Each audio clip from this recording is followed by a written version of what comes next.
Good morning, everyone. So after the completion of the chapter measurement and scaling, we are starting with the research design, which is your third chapter in the book. So first of all, we will study that what is the research design.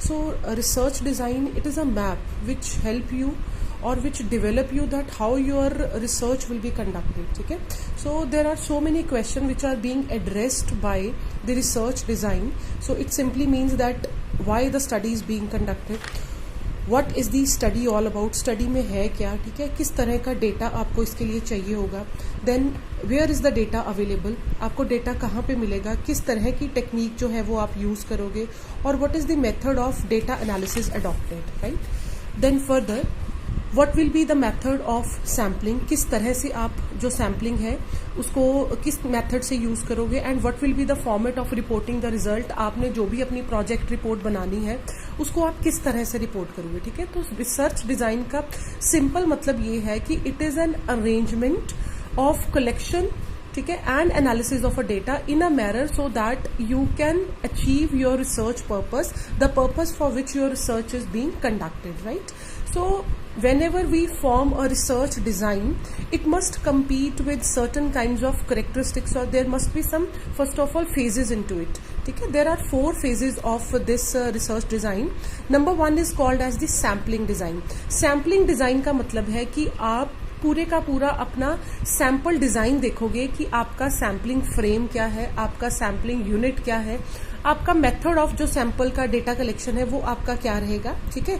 Second is the observational design. Observational design का मतलब है कि आप अपना जो data है वो किस तरह से कलेक्ट करोगे और अपनी ऑब्जर्वेशन को किस तरह से लोगे. दैट मीन्स क्या अपनी ऑब्जर्वेशन को आप प्राइमरी डेटा से कलेक्ट करोगे, सेकेंडरी डेटा से कलेक्ट करोगे, क्वेश्चनर बनाओगे, इंटरव्यू से करोगे, सर्वे से करोगे. ठीक है.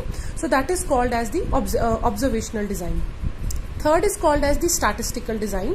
स्टैटिस्टिकल डिजाइन का मतलब है कि आप किस तरह से अपने डेटा को, जो भी आपने इंफॉर्मेशन डिफरेंट मोड से कलेक्ट की है, उसको आप किस तरह से जो है स्टैटिस्टिकली ऑब्जर्व करोगे. क्या आप उसका मीन निकालना चाहते हो, कोई रिलेशनशिप देखना चाहते हो, कोई आप एसोसिएशन देखना चाहते हो स्टडीज का. ठीक है. So that is called as the statistical design. The fourth one is called as the operational design. So operational design का मतलब है कि जहां पर आप पूरे के पूरे procedure related to the sampling, statistical observation और किस तरह का जो डिजाइन है that will be carried out. ठीक है. सो ऑपरेशनल डिजाइन जो है it includes the sampling design, observational design and statistical design. It is a bigger part, right. So there are 4 phases of your research design: sampling, observational, statistical and operational design. ठीक है. उसके बाद है what are the characteristics of a good design. So एक अच्छा research का जो design है, एक अच्छा रिसर्च जो है वो आपको रोड मैप तभी देगा अगर इसमें कुछ अच्छे फीचर्स हों. ठीक है. So first one is called as the objectivity. Objectivity का मतलब है कि आपका जो भी रिसर्च का डिजाइन है, ठीक है, वो किसी भी तरह से बायस नहीं होना चाहिए. दैट मीन्स जो भी आप अपने ऑब्जेक्टिव्स ले रहे हो, ठीक है, या जो भी रिस्पोंडेंट्स आप अपनी स्टडी के लिए लोगे, they must be free from any kind of बायस. आप किसी भी तरह के ऐसे रिस्पोंडेंट को नहीं लेते अपनी स्टडी में जो भी आपको एक बायस रिजल्ट दें. ठीक है. Second is the reliability. So reliability का मतलब है एक अच्छा डिजाइन, गुड डिजाइन जो है वो हमेशा आपको कंसिस्टेंट रिजल्ट देगा, वो हमेशा आपको रिलायबल रिजल्ट देगा. ठीक है.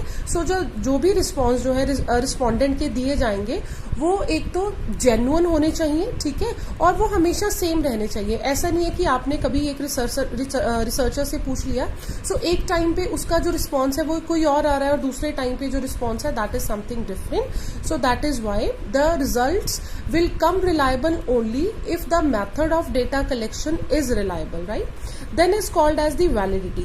So validity का मतलब है कि आपका रिसर्च डिजाइन ऐसा होना चाहिए जो आपको ट्रू और एक्यूरेट रिजल्ट्स दे. ठीक है. दैट मीन्स कि जो भी आप मेजर करना चाहते हो, ठीक है, वो आपको एग्जैक्टली वैसे ही मेजर करके दे. That is called as the validity. Fourth is called as the generalisation.